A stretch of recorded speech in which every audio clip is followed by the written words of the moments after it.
ಈ ಕೆಮಿಕಲ್ಸ್ ಜಾಸ್ತಿ ಇದ್ದಾಗ ಹೆಲ್ತ್ ವೈಸ್ ಯಾವ ತರ ಆಗುತ್ತೆ? ಅದು ಫಾರ್ ಎಕ್ಸಾಂಪಲ್ ಈಗ ನಿಮ್ದು ಸಿಂಹಲಗ್ನ ಅಂತ ತಗೊಳ್ಳಿ. ಸಿಂಹಲಗ್ನಕ್ಕೆ ಅಧಿಪತಿ ಸೂರ್ಯನಲ್ಲಿ ಹೈಡ್ರೋಜನ್.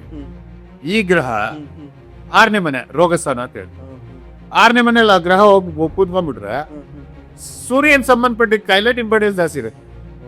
ಅದೇ ಆ ಮನೇಲಿ ಶನಿ ಇದ್ರೆ ಬೋನ್ ರಿಲೇಟೆಡ್, ಅರ್ಥ ಆಯ್ತಾ? ಮಾರ್ಸ್ ಇದ್ರೆ ಬ್ಲಡ್ ರಿಲೇಟೆಡ್, ವೀನಸ್ ಇದ್ರೆ ಸ್ವೀಟು ಈ ತರ ಸಂಬಂಧಪಟ್ಟಿದ್ದು, ಲ್ಯಾಬಡಿಂಗ್ ಈ ತರ ರಿಲೇಟೆಡ್. ಆ ಪ್ಲಾನೆಟ್ಸ್ ಈಗ ಮೆರ್ಕ್ಯುರಿ ಇದ್ರೆ ನರ್ವ್ ರಿಲೇಟೆಡ್, ನರಗಳಿಗೆ ಸಂಬಂಧಪಟ್ಟಿದ್ದು. ಈ ತರ ಯಾವ ಪ್ಲಾನೆಟ್ ನಿಮ್ಗೆ ಒಳ್ಳೇದ್ ಮಾಡುತ್ತೋ ಅದು ಒಳ್ಳೆ ಜಾಗದಲ್ಲಿ ಇದ್ರೆ ಒಳ್ಳೆ ರಿಸಲ್ಟ್ ಕೊಡುತ್ತೆ.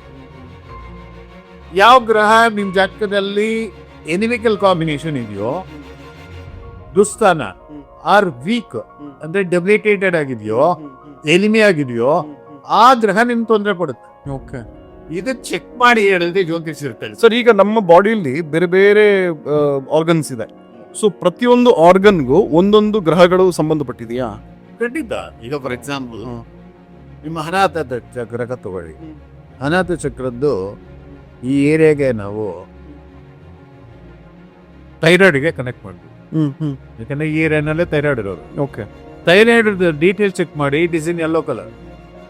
ಅದು ಯಾವ ರಾಶಿಗೆ ಸಂಬಂಧಪಟ್ಟಿದ್ದು? ಗುರು ಜುಪಿಟರ್ ಅಲ್ಲಿ ಯೆಲ್ಲೋ ಕಲರ್ ಇದೆ. ಓಕೆ, ಹುಷಾರಾಗೆ ಯೆಲ್ಲೋ ಕಲರ್ ಜೆಮ್ಸ್ಗಳಲ್ಲಿ ಬರ್ತಲ್ಲ ಯೆಲ್ಲೋ ಕಲರ್. ಇದು ಅನಾಥ ಚಕ್ರ ಅಂತ ಹೇಳ್ತೀವಿ. ಅನಾಥ ಚಕ್ರವನ್ನ ನೀವು ಚಕ್ರದ ಡೀಟೇಲ್ ಅಲ್ಲಿ ನೋಡಿ, ಅದು ಯೆಲ್ಲೋ ಕಲರ್. ಅರ್ಥ ಆಯ್ತಲ್ಲ? ಈ ತರ ಒಂದೊಂದು ಪಾರ್ಟ್ ಕಂಟ್ರೋಲ್ ದಟ್ ಪರ್ಟಿಕ್ಯುಲರ್ ಪ್ಲಾಸ್.